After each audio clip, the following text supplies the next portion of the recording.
മരണത്തിൽ അഞ്ചരക്കണ്ടി മെഡിക്കൽ കോളേജിൽ നടന്ന വിദ്യാർത്ഥി പ്രതിഷേധത്തിന്റെ ദൃശ്യങ്ങൾ പകർത്തി മാനേജ്മെന്റ്. ഇന്നലെ നടന്ന പ്രതിഷേധ സമരങ്ങൾ നിരീക്ഷിക്കാൻ മാനേജ്മെന്റ് ക്യാമറാമാൻ ഉൾപ്പെടെ 4 പേരെ നിയോഗിച്ചു. അതിനിടെ നിതിന്റെ മരണത്തിന് തൊട്ടുമുൻപുള്ള നിർണായക CCTV ദൃശ്യങ്ങൾ പോലീസിന് ലഭിച്ചു.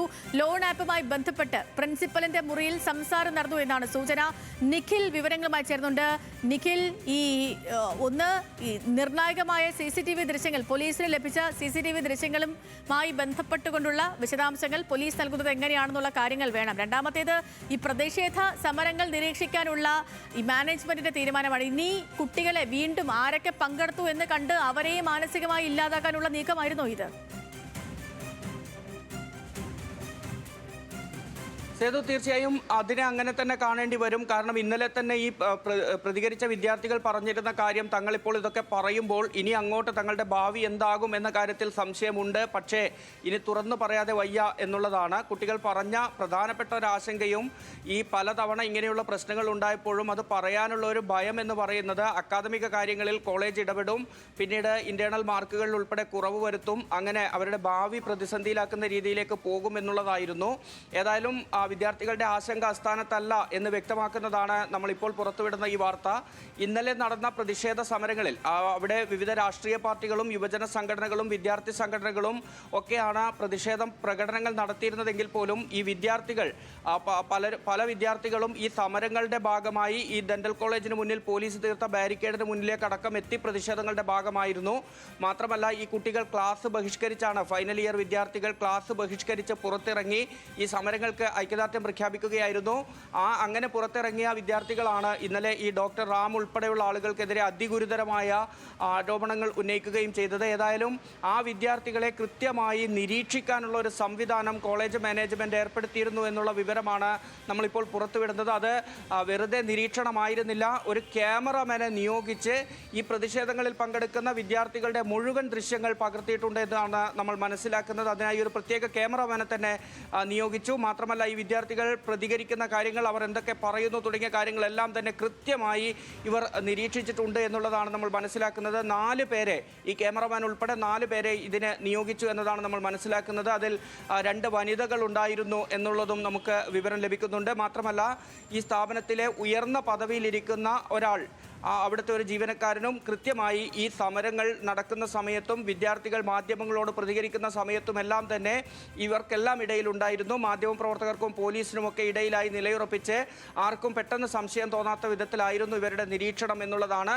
സ്വാഭാവികമായും കുട്ടികൾ നേരത്തെ പറഞ്ഞ ആ ആശങ്ക, ഇത് ഇന്നിപ്പോൾ പ്രതികരിക്കുന്നതിൻ്റെ പേരിൽ നാളെ മറ്റ് നടപടികൾ അല്ലെങ്കിൽ മറ്റ് ദ്രോഹിക്കലുകൾ ഉണ്ടാകുമെന്ന കുട്ടികളുടെ ആശങ്കയുണ്ട്. ആ ആശങ്കയ്ക്ക് ബലം നൽകുന്നത് തന്നെയാണ് ആ നടപടി എന്ന് പറയുന്നത്. രണ്ടാമത്തെ കാര്യത്തിലേക്ക് വന്നാൽ, പോലീസിന് ഇപ്പോൾ ലഭിച്ചിരിക്കുന്നത് ഈ കേസുമായി ബന്ധപ്പെട്ട അതീവ നിർണായകമായ വിവരങ്ങളാണ് എന്ന് തന്നെയാണ് നമ്മൾ മനസ്സിലാക്കുന്നത്. ഈ നിതിൻ രാജ് ജീവനൊടുക്കുന്നതിന് തൊട്ട് മുൻപ്, അതായത് 10-ാം തീയതി ഈ പ്രിൻസിപ്പലിൻ്റെ റൂമിലേക്ക് നിതിൻ രാജ് എത്തിയതിൻ്റെയും ആ റൂമിൽ നിന്ന് പുറത്തേക്ക് പോകുന്നതിൻ്റെയും CCTV ദൃശ്യങ്ങൾ ഇപ്പോൾ പോലീസിന് ലഭിച്ചിട്ടുണ്ട്. കോളേജിലെ വിവിധ CCTVകളിൽ നിന്ന് പോലീസ് ഇതിനകം തന്നെ ദൃശ്യങ്ങളെല്ലാം ശേഖരിച്ചു കഴിഞ്ഞു. ഈ പ്രിൻസിപ്പലിൻ്റെ മുറിയിൽ നിന്നുള്ള ദൃശ്യങ്ങൾ ഒരുപക്ഷെ നിർണായകമാകുമെന്നാണ് നമ്മൾ മനസ്സിലാക്കുന്നത്. നിതിൻ രാജ് അസ്വസ്ഥനായി ഈ പ്രിൻസിപ്പലിൻ്റെ മുറിയിൽ നിന്ന് ഇറങ്ങിപ്പോകുന്നത് ഉൾപ്പെടെയുള്ള കാര്യങ്ങൾ പോലീസിന് ലഭിച്ചു, അതിൻ്റെ ദൃശ്യങ്ങൾ ലഭിച്ചു എന്നതാണ് നമ്മൾ മനസ്സിലാക്കുന്നത്. മറ്റൊന്ന് നമുക്ക് ലഭിക്കുന്ന വിവരം, ഈ നിതിൻ രാജ് മരിച്ചതുമായി ബന്ധപ്പെട്ട് ലോൺ ആപ്പുമായി ബന്ധപ്പെട്ട ഒരു കാര്യം കൂടി പോലീസ് അന്വേഷിക്കുന്നുണ്ട്. ഈ പ്രിൻസിപ്പലിൻ്റെ മുറിയിൽ അന്ന് ഈ നിതിൻ രാജ് ജീവനെടുക്കുന്നതിന് തൊട്ട് മുൻപുള്ള സമയത്ത് നടന്ന സംസാരം, അത് ഈ ലോൺ ആപ്പുമായി ബന്ധപ്പെട്ടാണ് എന്നാണ് നമ്മൾ മനസ്സിലാക്കുന്നത്. ഈ ലോൺ ആപ്പുമായി ബന്ധപ്പെട്ട് അവിടുത്തെ ഒരു അധ്യാപിക, ലത എന്ന് പറയുന്ന അധ്യാപികയുടെ ഫോണിലേക്ക് നിരന്തരം മെസ്സേജുകൾ വന്നിരുന്നു എന്ന കാര്യം ഉൾപ്പെടെ നമ്മൾ ഇന്നലെ പറഞ്ഞതാണ്. അതിൽ സൈബർ പോലീസ് അന്വേഷണം നടത്തുന്നുമുണ്ട്. ഇതുമായി ബന്ധപ്പെട്ട സംസാരം പ്രിൻസിപ്പലിൻ്റെ മുറിയിൽ നടന്നു എന്നാണ് നമ്മൾ മനസ്സിലാക്കുന്നത്. അങ്ങനെയെങ്കിൽ ആ സംസാരം നടക്കുമ്പോൾ അവിടെ ഏതൊക്കെ അധ്യാപകരുണ്ടായിരുന്നു, ഈ റാം, സംഗീത തുടങ്ങിയ ആളുകൾ അവിടെ ഉണ്ടായിരുന്നോ തുടങ്ങിയ കാര്യങ്ങൾ അതിനിർണായകമാണ്. പോലീസ് അക്കാര്യങ്ങളെല്ലാം തന്നെ പരിശോധിച്ച് വരികയാണ് ഇപ്പോൾ ഉള്ളത്. ഏതായാലും ഈ പ്രിൻസിപ്പലിൻ്റെ മുറിക്കകത്ത് വെച്ച് എന്താണ് സംഭവിച്ചത് എന്നുള്ളത് ഈ കേസിലെ വളരെ നിർണായകമായ കാര്യമാകുമെന്നതിൽ തർക്കമില്ല. ഈ ലോൺ ആപ്പുമായി ബന്ധപ്പെട്ട കാര്യങ്ങളിൽ എന്താണ് നിതിൻ രാജിനെ മാനസികമായി തകർക്കുന്ന തരത്തിൽ അധ്യാപകരുടെ ഭാഗത്ത് നിന്ന് എന്തെങ്കിലും തരത്തിലുള്ള പരാമർശങ്ങൾ വന്നിട്ടുണ്ടോ തുടങ്ങിയ കാര്യങ്ങൾ ഈ കേസിൽ നിർണായകമാകുമെന്നതിൽ യാതൊരു തർക്കവുമില്ല. ഏതായാലും ഇതുൾപ്പെടെയുള്ള CCTV ദൃശ്യങ്ങളെല്ലാം പോലീസ് ശേഖരിച്ചു കഴിഞ്ഞു. ഇതിനൊപ്പം തന്നെ നമ്മൾ രാവിലെ പറഞ്ഞതുപോലെ മറ്റു വിദ്യാർത്ഥികളുടെ മൊഴി രേഖപ്പെടുത്തുന്നത് ഉൾപ്പെടെയുള്ള നടപടികളിലേക്ക് കൂടി പോലീസ് കടക്കും. 17-ാം തീയതിയോടെ ആയിരിക്കും നിതിൻ രാജിന്റെ കൂടെ പഠിക്കുന്ന കുട്ടികളുടെ മൊഴി എടുക്കുക.